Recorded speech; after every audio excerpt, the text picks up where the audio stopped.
Well, Harry and Meghan have demanded a royal apology for the claims made in their Netflix documentary. The 6-hour whine-a-thon launched blistering attacks on Britain and the British monarchy, and the palace is reportedly baffled by the request. They're not the only ones. And as if we haven't suffered enough, tonight Netflix released a new trailer for another Harry and Meghan show. This one promises to be just as smug as the first one. This was inspired by Nelson Mandela, who once said, "What counts in life is not the mere fact that we have lived. It is what difference we have made to the lives of others that will determine the significance of the life we lead." It's about people who have made brave choices. To fight for change and to become leaders. And giving inspiration to the rest of us. To live, to lead. It's unbelievable, isn't it? I mean, every time I think they can't plummet new depths, these two, they're now comparing themselves to Nelson Mandela, who spent nearly 30 years in a 6x6 prison cell. Really? He went on to become the first black president for South Africa, a unifying leader of true greatness, one of the, well, actually the most impressive person I've ever interviewed in my life. They are comparing their dash for freedom to a mansion in California where they now hawk out their royal titles for hundreds of millions of dollars. That's what Mandela did in their eyes? Well, to me, it's unbelievable. But maybe there are some out there that believe this stuff. Di Davis and Talk TV contributor Esther Cracker. Well, let me start with you, Esther. You've been waiting patiently here. They're the new Mandela, apparently. Yeah, apparently. Combined. I just find the arrogance is incredible to demand an apology, because that's how you get an apology, by demanding one, a sincere and honest and open apology. I just think, you know, they officially declared war on the royal family by coming out with this Netflix documentary. They made it clear that they wanted no reconciliation, because you wouldn't do that. You wouldn't put your family through that if you really wanted open, genuine conversation and reconciliation. But also, they just called Prince Charles a lying bully. Yeah. They've called Prince William even worse. Even worse. So they drove him out of the country he drove them out of the country with his bullying and lies. They've called the whole family a bunch of racists. Why would you even want an apology from people like that are so negative in your view? Well, I think I can understand why they're demanding apology, because they're so self-righteous about everything. They assume they're right about everything. I can't understand what on earth makes them think Charles and William would even consider being in the room with them right now. But I do think there's an element of the longer that they can keep this feud going, that's more money in their bank account, because now everything they do, they'll just be like, oh, but what about William? How's your relationship with the royal family? How's your relationship with your father? And so it's basically, you know, a giant check that blank check they've signed. How could you trust them not to just basically record everything that goes on if they did have a meeting like that? Well, they would. Let me go to Natalie Collins. Natalie, I'm aware there are people out there that completely disagree and think that they are true freedom fighters who were oppressed by the royal family and have taken their oppression now to this vast mansion in Montecito in Santa Barbara. It's a beautiful place. I've been down to that area. Lovely. Rolling ocean waves, beautiful lifestyle. Not my idea of what oppression looks like, but there we are. Each to their own. But let's get to this idea of an apology, that you can basically call a family a bunch of callous racists who refused to let you get help for suicidal thoughts that you said you had, that made racist comments, apparently, that were so demeaning you had to allude to them on an Oprah Winfrey interview. You now call them a bunch of lying bullies, including the new king. Why would you expect anybody to sit down with you and apologise after you've done all the public trashing? In the context of a column that was written today by Jeremy Clarkson, which described Meghan Markle as worse than Rose Weston and calling on people to have her stripped naked and throw excrement on her in the street, I think it's really important that we put the context of what Meghan and Harry are talking about in the context of the wider hatred, which, to be fair, you were a real pioneer in that hatred of Meghan Markle years ago, years before. I don't hate Meghan Markle. I don't know. Hang on. I think it's... Hang on. Well, I mean, you have made a career out of it. You've said I hate Meghan Markle. Let me be clear. I've never said I hate Meghan Markle. I don't hate Meghan Markle. I hate what she's done to the royal family and to the monarchy and to the reputation of Britain. Only tonight, the New York Times has carried a major op-ed piece absolutely trashing this country as a racist country with a racist institution at the head of it, a callous institution that should be dismantled. So, yeah, I see real damage in what Meghan Markle and Harry have both done now to the reputation of his country and to our monarchy. So, yeah, but I don't hate them individually as people. And if you know, in relation to the Clarkson column, which he's now issued a mea culpa over, I didn't think he should have put that in the column for my personal view. But he's now said he wishes he hadn't either. So, you know, I don't see what that has to do with the wider picture of these two trashing their families and now demanding an apology.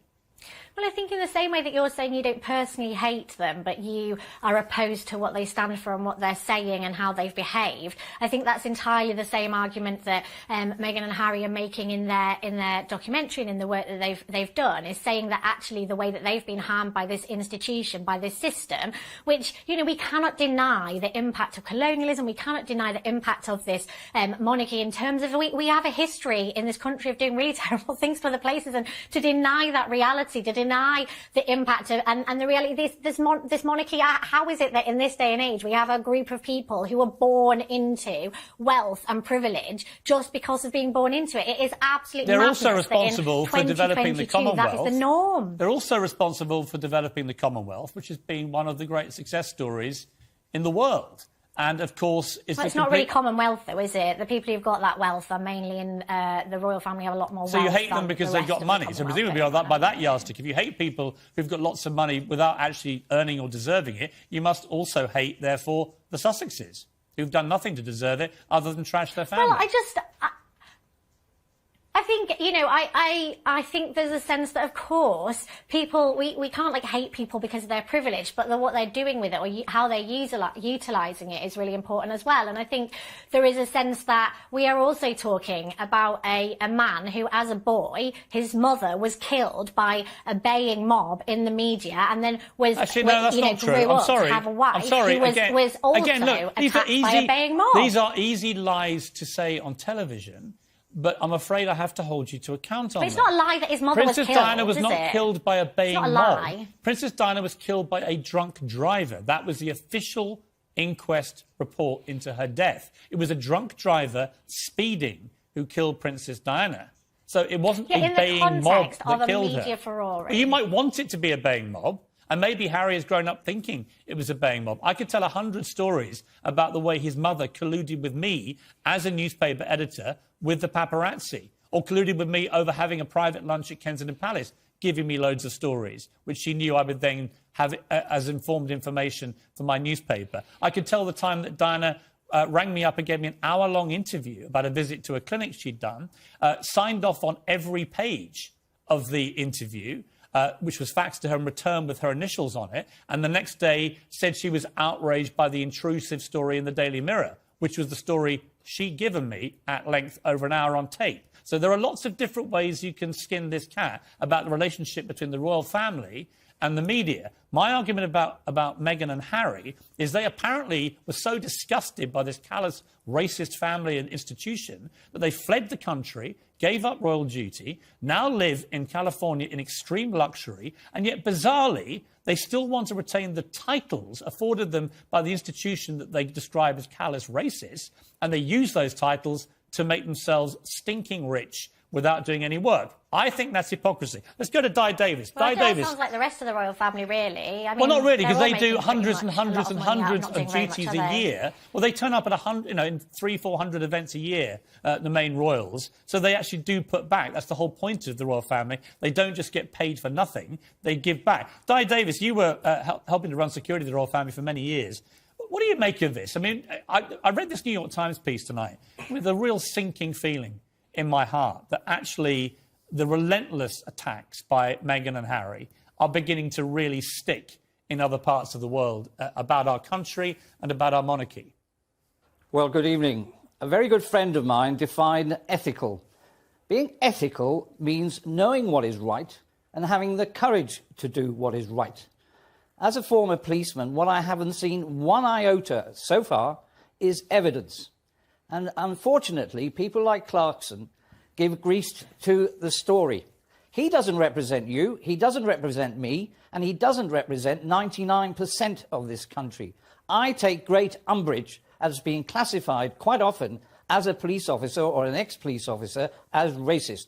I resent it, and I resent those who have the audacity to actually come out with this palpable nonsense with little or no evidence. The whole issue, if they gave that 100 million to charity, I'd have more respect. But I don't think they have. No, and you know what, Di? I get called a racist all day long on social media now as a direct result of Meghan Markle levering me out of my former job, in which she basically inferred if you didn't believe her about everything, you must be a racist. I don't have a racist bone in my body, nor have I ever said anything racist about Meghan Markle. No one can find anything I've said. And yet, it got so ridiculous. Even Sharon Osbourne was fired from a job she loved in America because she said I was entitled to my opinion, and for that she was called a racist sympathiser. This is how mad it's got. But this is the damage that's done. The royal family right now in America are perceived by many people to be callous racists without any, as you say, Di, any actual evidence to support any of these claims. And, you know, I mean, Di, on a wider point, where does this leave the monarchy? What should they do? I mean, the historic position of the current family is you just don't respond to this kind of thing. But are we reaching the point, and I always think that never complain, never explain is a good mantra, the Queen Mother's mantra for being popular in the public eye if you're a royal. But are we reaching a point where they need to return some fire? Well, sometimes the royal family need good advice. Their protection officer quite often give good advice, and they listen. In this case, I don't think they should apologise. I thought they were wrong in respect of Lady Hussey. In my opinion, and a lot of people disagree, she had nothing to apologise for. I felt, and I said it either on your programme or others, they were wrong to jump to conclusion without hearing all the facts and actually interviewing Lady Hussey. But we are where we are now. I just hope that doesn't set a precedent, because it would be wrong. And yes, would I invite them to the coronation? Certainly not. From a security point of view, it would all about them. And unfortunately, they have caused, as I've said in the Telegraph fairly recently, in my opinion, there are nutters out there who could cause harm to not only the royal family, but also those in America. The fixated threat assessment of the FBI and CIA, and I went to Los Angeles years ago to discuss this, there are literally thousands in America. They're doing nothing to support their safety or their cause. They are completely, their moral compass has gone skew-whiff, in my opinion. Well, I don't think, I mean, look, I don't think anyone... So to anyone. I don't wish any harm on any of the people involved in this. Harry, Meghan, any of the royal family, none of them. Absolutely clear about that. They're going to get harm if they carry on like this. Right, I think all of it is... Yeah, I agree. I think all of it is incendiary, and this book that's coming out will be even more incendiary and pour even more fuel on the fire. But my question about the coronation, I've got to be honest, why would two people who despise the monarchy and everything it stands for, who think that the royal family are a bunch of racists, why on earth would they turn up at the coronation? Why would they? I'll tell you why. Because that's where the money is. If they're seen at the coronation, next to all the major royal players, that is gold dust for their next Netflix series. And there, right there, is the hypocrisy that underpins everything these two do. Got to leave it there. A good debate. Natalie, thank you very much indeed. Di, thank you very much.